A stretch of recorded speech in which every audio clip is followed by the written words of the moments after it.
I was 8 years old when my parents took me to Disneyland during my summer vacation. I was enthralled to see the place. The rides, the food, the kids going crazy. Everything about it felt like I was in paradise. After enjoying the theme parks, I had all the junk food I could. My mom then pointed at the gift shop, suggesting we buy some souvenirs. Everything they picked up was simple little trinkets, little keychains, fridge magnets, and other little pieces. I wasn't having any of it. It wasn't enough to encapsulate my feelings for the trip. After buying enough souvenirs, I rushed to take pictures with the Disney characters. My dad went on clicking as I posed with them. My eyes kept searching for Mickey, who I couldn't see at all. But then I finally spotted him. He was sitting on the bench ignoring everyone. I walked up to him, but he didn't seem to care. Hey, Mickey, click a picture with me. Not now, kid. Why? I came all this way to meet you. Just get lost, you piece of crap. Oh. Hey, watch your tongue! Before I knew it, my dad was in a fight with Mickey. I was too young to realize that. The guy dressed as Mickey Mouse was probably having a bad day and wanted some time off. But being a kid, I made it worse for him. The security came rushing and separated him from my dad. He was covered in dirt and his costume was messed up in places. His big Mickey head still stayed on though, which is why I never got to see the man under that costume. Disneyland security insulted him for being unprofessional and behaving badly with me. They apologized to my parents and gave us gifts to take home. Let's go, Adam. This freak has learned his lesson. Saying this, my dad grabbed my hand and we started walking away. I turned around only once, and I saw the man in the Mickey Mouse attire standing like a statue and watching me. He just stood there, staring at me with those big Mickey eyes, and then suddenly waved slowly, like a real creepy slow hand movement. I don't know why my stomach dropped when he did that. Something at the back of my head told me I should have just left that guy alone in the first place. We returned home and I simply went back to being a kid at school, sharing memories with other kids, kind of flexing my Disneyland trip to them. It wasn't until a few weeks later, weird things started to happen. One day, I was playing in the schoolyard. I was writing my name on the dirt with a stick when my eyes noticed a tree far off in the distance.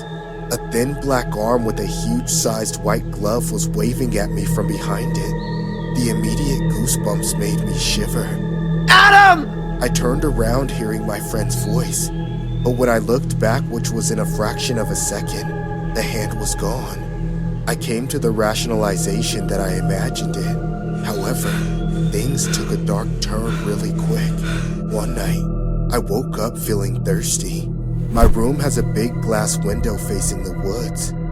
I was drinking from my water bottle when I saw two black dome-shaped ears in the top half of big white eyes staring at me from outside my window.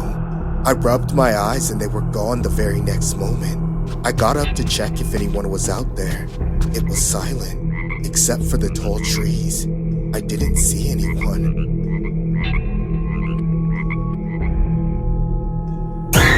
Ah! Mom! Dad!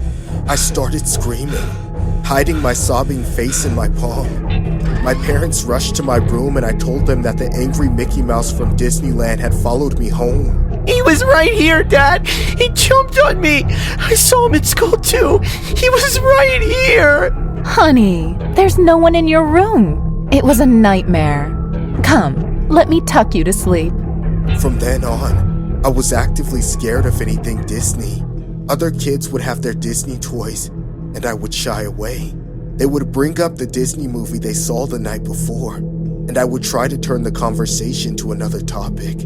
I got rid of anything I had that was remotely Disney, anything to ease my mind, and erase the trauma I had experienced. It never worked, but it helped. I was in junior high when my best friend decided to organize a Disney trip and asked me to join. I tried to deny the invitation, but he was my best friend and wouldn't take no for an answer. So there I was at Disneyland again, after 8 long years. It was odd, but every time I walked past a mascot, I swear they would briefly drop what they were doing, whether they were promoting merchandise or talking to a kid, and just stare at me as I passed. They just turned their heads slowly, their novelty-sized eyes glaring at me, cold and dead. But I never saw Mickey Mouse though. When I came back to the hotel and thought everything was finally over, I had no idea what was waiting for me. I was passed out on my bed after a couple of beers when I heard a slow knock on the door. Jack? Is that you? I dragged my tipsy body to the door and opened it thinking it was my friend, but there was no one outside. What the? And then I peeked outside to check the long hotel lobby. With my blurry vision, I noticed something in the distance. Something was standing at the end of the lobby. Jack? Why are you... But I couldn't finish what I was saying because now I had figured out it wasn't my friend Jack standing in the lobby. It was Mickey, standing there in his tattered costume. It was just like my dad turned it into during the fight 8 years ago. My jaw dropped. Drops of sweat appeared on my forehead. Mickey was just glaring, unmoving, disturbing.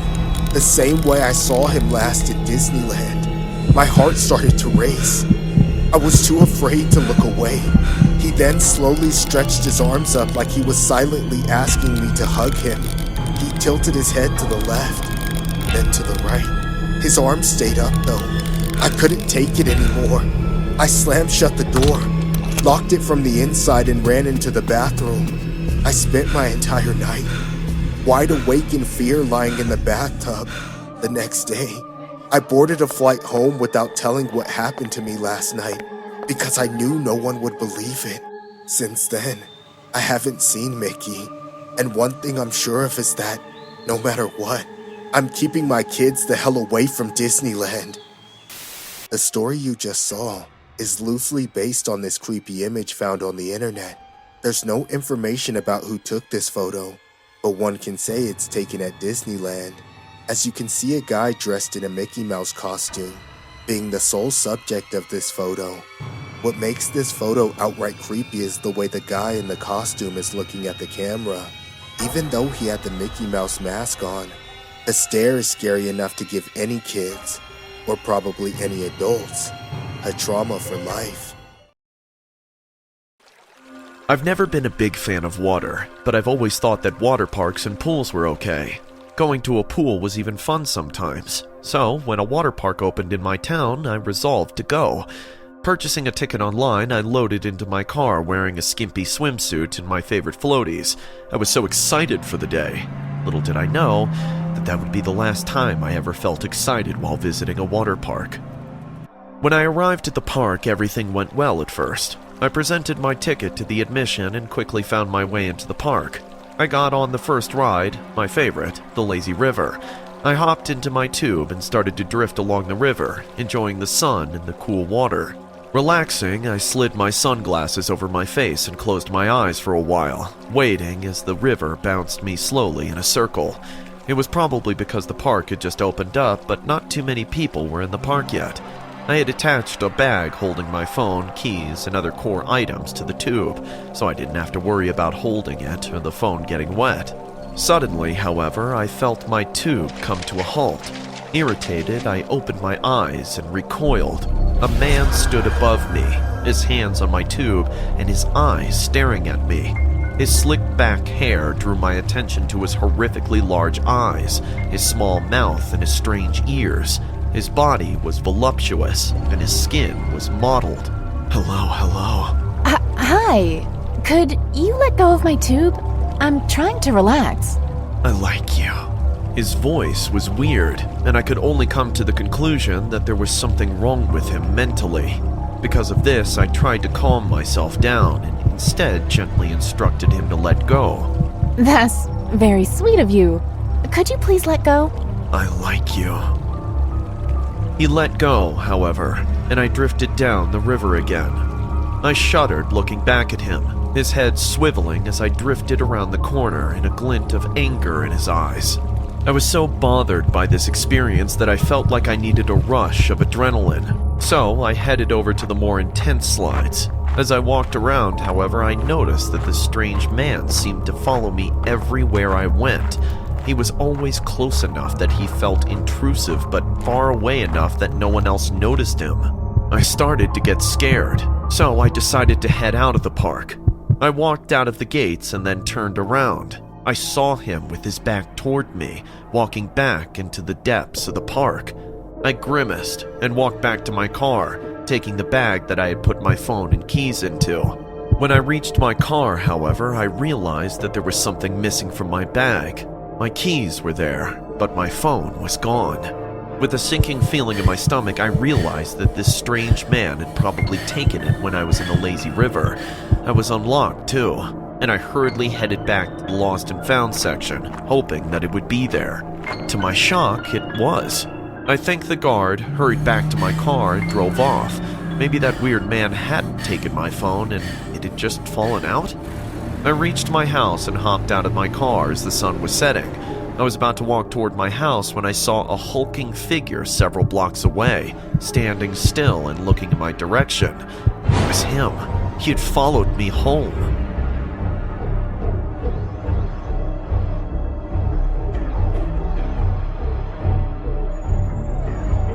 I screamed and ran inside, locking all the doors as I frantically dialed the police.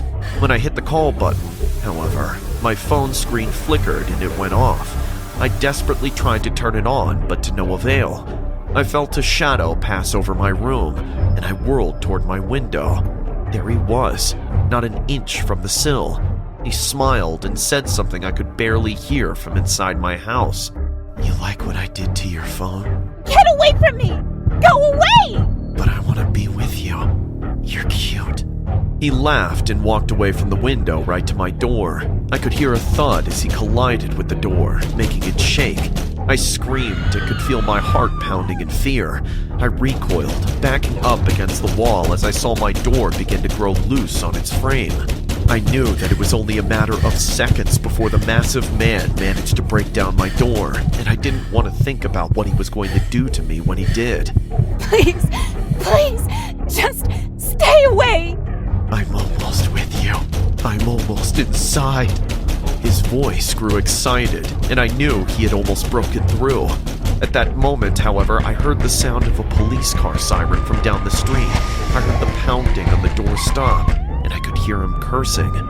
He quickly ran away, and I heard his footsteps fade into the darkness. I ran to the door, threw it open, and ran into the street, waving my arms and yelling at the police officers, who stopped and asked me what was going on. Apparently, one of my neighbors had seen him and called the police. I was relieved but shaken up, so I decided to never return to a water park again. To this day, I'm still scared of going near pools or lakes, as the memory of that horrific water park horror story still lingers in my mind. I don't know what kind of person that was, but I'll never forget the terror he instilled in me. I'm never going to a water park again, and I hope that I never meet someone like him again. Most importantly, however, the police never did manage to catch the man, and so far my description of him had turned up 0 results. It's just scary to think that he's still out there, and he might be watching my house, hidden and waiting. When I was 18, I went to a water park with my class as part of our graduation bash. All of the cool seniors I knew were going, including my crush and all of my friends. Everyone traveled in packs of 3 or 4 so we could go on the rides together. My besties and I were in a group, of course, but I was secretly wishing that I had gotten in with my crush's group. I did manage to herd our groups together though. I was glad I got to see a lot of him, but the important thing was that he also saw a lot of me.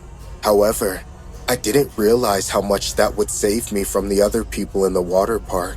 It was the beginning of the summer, and the place was already packed. 99% of them were normal people, except for this one super creepy older guy. The first time I noticed him was in the line for one of those rides, where you go through the rapids with 7 other people on a giant circular raft. There were 4 open seats on our raft when he showed up behind us. He was hairy and shirtless and horribly sunburned. He had this weirdly disheveled look to him too. Also, Something about his scraggly beard just looked like pubic hair. Once we made eye contact, he weaseled his way into our section. Excuse me, girls. Could I go on the ride with you? Well, actually, we were kind of, waiting for someone else. Really? Where are they? I don't see anyone. You're not lying to get rid of me, are you? No, I swear. They'll be here any minute. Just, crap. I was totally bluffing, but luckily, at the last second, my crush pulled up and saved the day. Hey, what's going on here? We were the ones waiting to ride with them. Oh, I'm sorry. I didn't realize those seats were taken. I'll wait for the next one. Go on ahead. Yeah, thanks. We were thrilled that he showed up with his friends at the right time and got that guy to leave. Thank you so much. That guy was so weird. I could tell he was bothering you from a mile away. Oh, you're so observant. Will you stay with us so he doesn't come back? Sure, why not? From the first interaction, I was almost glad he existed because it got me closer to my crush, especially because our groups were stuck together by choice for the rest of the day. Unfortunately, after that, I started noticing that hairy weirdo all over the water park, almost like he was following us. He got in line behind us at every single ride we went to, but not too close that we could tell him to screw off. He was super starey though. I don't know if the boys noticed it, but all the girls could feel his eyes on us. I tried not to let him ruin my fun, but when he had the nerve to cut in front of us for one ride, I almost lost it. It was one of those solo slides that's a tube coming down from a big tower, and most of the line forms from the staircase to the top. We were already halfway up when out of nowhere, this creep rammed his way through the whole crowd of us, then looked back with the most infuriating smug facial expression. I started to shout at him, but it was my crush who held me back and told me not to make a scene. Shh. All he wants is your attention. Don't give it to him. You're right. I certainly didn't mind the way that boy held me back. I completely forgot about being mad, and everyone else had to avert their eyes. Fast forward to the end of the line, and we were all watching this fat creep about to go down the slide. Of course, he just had to look back and smile at me all creepily right before going. A few moments later, when the lifeguard saw the creep come out at the bottom, he gave me the signal to go next. I started to go, but right as I pushed off, I heard my crush yelling. Wait! Don't go yet! Stop! But it was too late. There was nothing to grab onto to stop myself, so I had to go down. During the ride, I wondered if he was just messing with me, or if there was really a reason I shouldn't have gone down. Near the bottom, I found out. I was about to shoot out when I slammed into something. It was so dark that I couldn't see what it was at first, but it made me come to a complete stop. I immediately started feeling extremely claustrophobic from being stuck in the tube, but I realized that was the least of my worries when I heard his voice again. Hey, girlie, you can't run away from me now. It was that creep, and he blocked me inside the slide with him. Get away from me! Somebody help! Oh, hush, baby doll. Just close your eyes and pretend I'm that little boyfriend of yours. Ew! No! Stop! He started crawling toward me, grabbing my feet. I kicked at him and tried to climb back up the slide, but we were stuck at the bottom, and I kept sliding down. I promise you'll enjoy it if you just give me a taste. Help me! I thought I was going to be stuck in there with him forever, but then I heard another voice coming from higher up in the slide. My crush's voice. Look out below! At the last second, I squirmed out of the way as he brushed past me and collided with that sicko, kicking him straight in the face with all the momentum of the slide. They shot out the exit and I crawled out after them. In the middle of a panic attack, the two of them were fighting in the water trying to drown each other. I could barely see what was happening with all the splashing, but eventually my crush won out and restrained him until security arrived. After all that, the sick creep got arrested, and my crush and I started dating.